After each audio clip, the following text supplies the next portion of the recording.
Alright, so today in this video I'm going to be talking about my recap of week 3, module 4 of Praxis. So, last week we covered a lot. It was so good though, it was my favorite week so far. I really enjoyed it. So because there was a lot, I'm going to do my best and explain it in kind of a different way. I'm just going to go through the 3 main ideas that I found were consistent throughout all the videos we watched and through all the content. So instead of going through one by one what each video was about, I'm just going to go through these different ideas.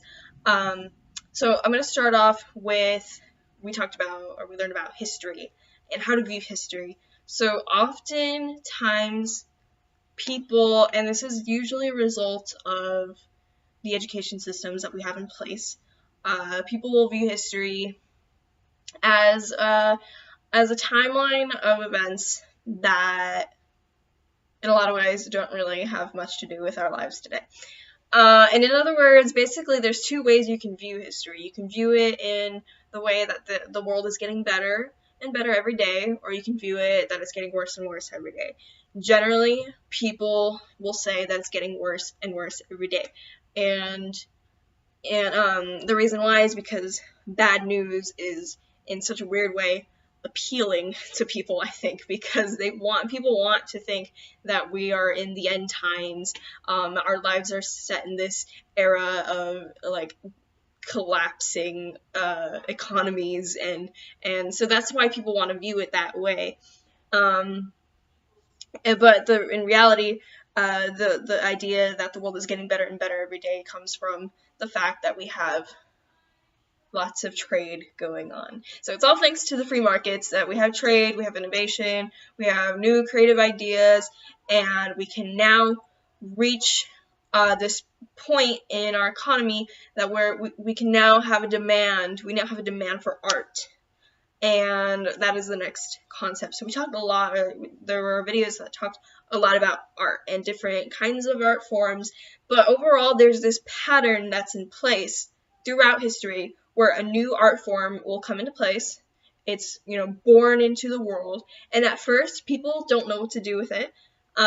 Generally, there are some people that don't know what to do with it, and it's not recognized as an art right away until someone comes along and changes it and adds to it.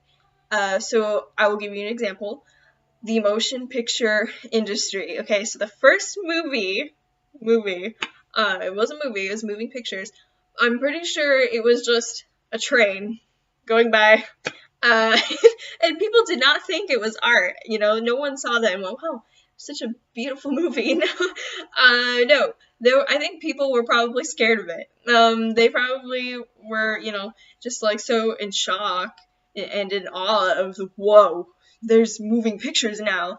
It was just like a huge explosion in the world of, oh my goodness, there's moving pictures. So it just started off with an idea. Now we view moving pictures and movies as a form of art.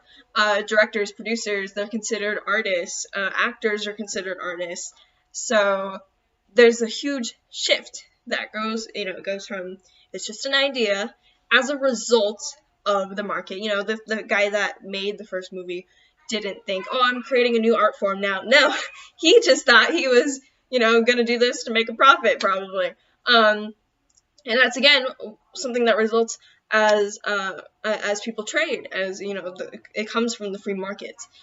So that's a key point that he really drives in these videos, that it's about the free markets allowing you to reach a point where you can start to mess around with ideas, and then new art forms will come from that. So that happens with every kind of art form. You have motion picture, you have painting, you have music, and each time a new form comes into the world, there are some people that will reject it, and there are some people that will love it. And generally, as we've seen, because these are forms of art that have grown rapidly, and they've grown to be so huge in our lives, people do love it. People really have a demand and a need for it in their lives. But there is a misconception of what an artist is. So we generally view artists as this kind of romanticized character individual who is not to be meddled, or not, is not to be disturbed, is not to be, like they are supposed to be, like, they're thought of as this kind of like an idol that is just supposed to be left alone and create and let the beauty flow and the ideas flow. And that's the kind of idea, that's how we view artists now, and that's how they're always viewed. But there is a problem with that because that's not really accurate.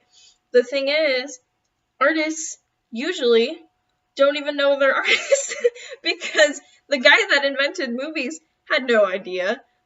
He was just doing his own thing. He wouldn't call himself an artist for creating the first movie, probably. J.K. Rowling is a great example. She wasn't this romanticized artist locked away in her tower to create beautiful novels. She started writing her novels on a napkin in a cafe. So that is a common misconception that we've had of artists and art. And art is a part of who we are as humans, I believe. I think we're made to, we're different from other animals in that we're human because we have a love for appreciating art and beauty and creating. That is, if you want to say that we are animals, that's a totally different thing. But so that is what sets us apart. So in any kind of system, economic system, we will have art to a degree because that's part of who we are. However, in order for art to really flourish, you have to reach this level of economy that's stable and strong enough for artists to grow. And there are 3 ways that an artist can do this. One is by the use of patronage, the other is by the use of free markets, and then the other is through the institutional support of the arts, which is just government, basically. So patronage is the oldest system that artists have used. And to explain this, I'm going to talk about painting for a second. So painting, in its early days, paint itself was a rare product. You couldn't find it just anywhere. It was pretty rare, and in order for people to get a hold of paint, it took, some time and some money. So painters were kind of the only way that they could really make money from their paintings was through the use of patronage. And patronage is when you have your patrons who will donate to you and support you as you're creating your art, which sounds awesome. It sounds really good. But in these videos, and what we learned this past week was that in reality, it is actually very binding of the artist because they're not really allowing the artists, the patrons really aren't allowing the artists to grow and express their ideas because they are kind of bound to these patrons who are telling them how to create their paintings and what they need their paintings to be, what they're supposed to look like. So an example of this is if you think of some of the greatest painters back in the day, they were often supported by the church. So that is why you have lots of paintings of Jesus or the Last Supper or the Mother Mary, the Virgin Mary. So that's why we see these kind of paintings all the time, is because they were supported by the church. So that is patronage.